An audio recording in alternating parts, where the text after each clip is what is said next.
भाव का भूखा हूँ मैं, भाव ही एक सार है। भाव से भजले मुझे तो भव से बीड़ा पार है। श्री राधे सद्गुरुदेव भगवान के चरणों में प्रणाम। बात करेंगे आज भाव की कि एक साधक एक उपासक के अंदर भाव की उत्पत्ति कैसे होती है, इसे कैसे पहचाने और श्री राधा प्रेम के वो 9 अंकुर जो भाव को प्रदान करते हैं उसके लक्षण क्या होते हैं, जानेंगे आज के इस वीडियो में।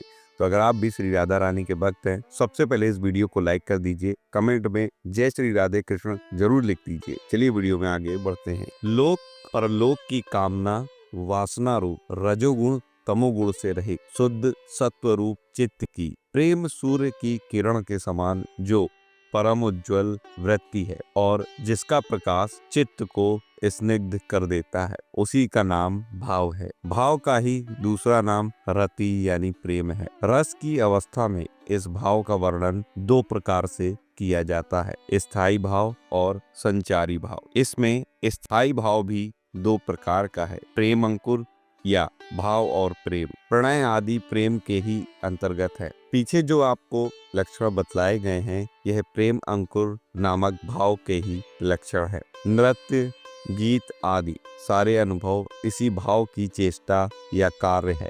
इस प्रकार का भाव भगवान की और उनके भक्तों की कृपा से ही प्राप्त होता है, किसी दूसरी साधना से नहीं। तो भी उसे साध्य भक्ति बतलाने का भी एक विशेष कारण है। साधन भक्ति भाव भक्ति का साक्षात कारण न होने पर भी उसका परंपरा कारण अवश्य है। साधन भक्ति की परिपक्वता होने पर ही श्री भगवान की और उनके भक्तों की कृपा होती है और उस कृपा से ही भाव भक्ति का प्रादुर्भाव होता है। यह 9 प्रकार के प्रेम के अंकुर ही इस भाव के लक्षण हैं। तो पहला है शांति, यानी कि धन पुत्र मान आदि के नाश, असफलता निंदा और व्याधि आदि क्षोभ के कारण उपस्थित होने पर भी चित्त का जरा भी चंचल ना होना। दूसरा लक्षण है अव्यर्थ कालत्व, क्षण मात्र का समय भी सांसारिक विषय कार्यों में वृथा न बिताकर मन वाणी शरीर से निरंतर भगवत सेवा संबंधी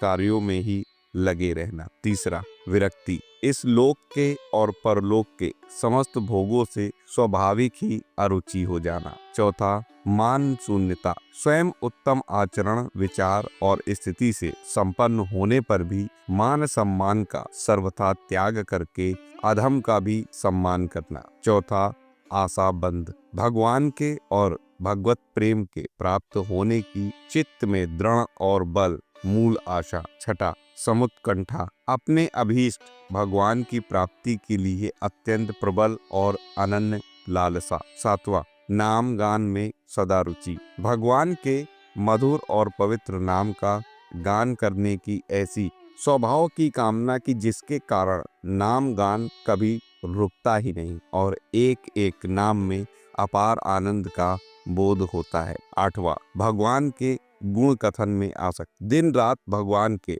गुणगान भगवान की प्रेममयी लीलाओं का ही कथन करते रहना और ऐसा ना होने पर बेचैन हो जाना। नवा भगवान के निवास स्थान में प्रीति, भगवान ने जहाँ मधुर लीलाएं की हैं, जहाँ की भूमि भगवान के चरण स्पर्श से पवित्र हो चुकी है, उन्हीं वृंदावन आदि स्थानों में रहने की प्रेम भरी इच्छा। जब ये 9 प्रीति के अंकुर दिखलाई दे तब समझना चाहिए कि भक्त में श्री राधा कृष्ण के साक्षात्कार की योग्यता आ गई है। ये लक्षण कभी कभी किसी किसी अंश में कर्मियों और ज्ञानियों में भी देखे जाते हैं, परंतु उनका नाम भगवान में रति नहीं है, रत्याभास है।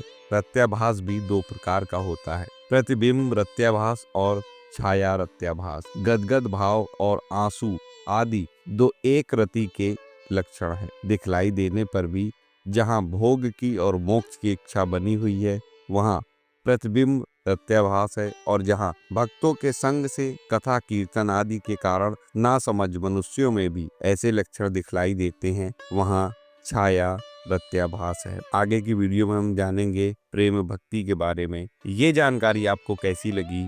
ये भाव के जो लक्षण हैं, श्री राधा प्रेम के जो अंकुर है 9, ये जब स्फुरित होते हैं तो ये समझना चाहिए कि एक उपासक जो है वो राधा कृष्ण के दर्शन के लायक बन चुका है। वीडियो अच्छा लगा और लाइक करिए, चैनल पर नए हैं सब्सक्राइब कर लीजिए, कमेंट में जय श्री राधे कृष्ण जरूर लिखिए। मिलता हूँ अगले वीडियो में नई जानकारी के साथ, तब तक राधा वल्लभ, श्री हरिवंश, श्री राधे।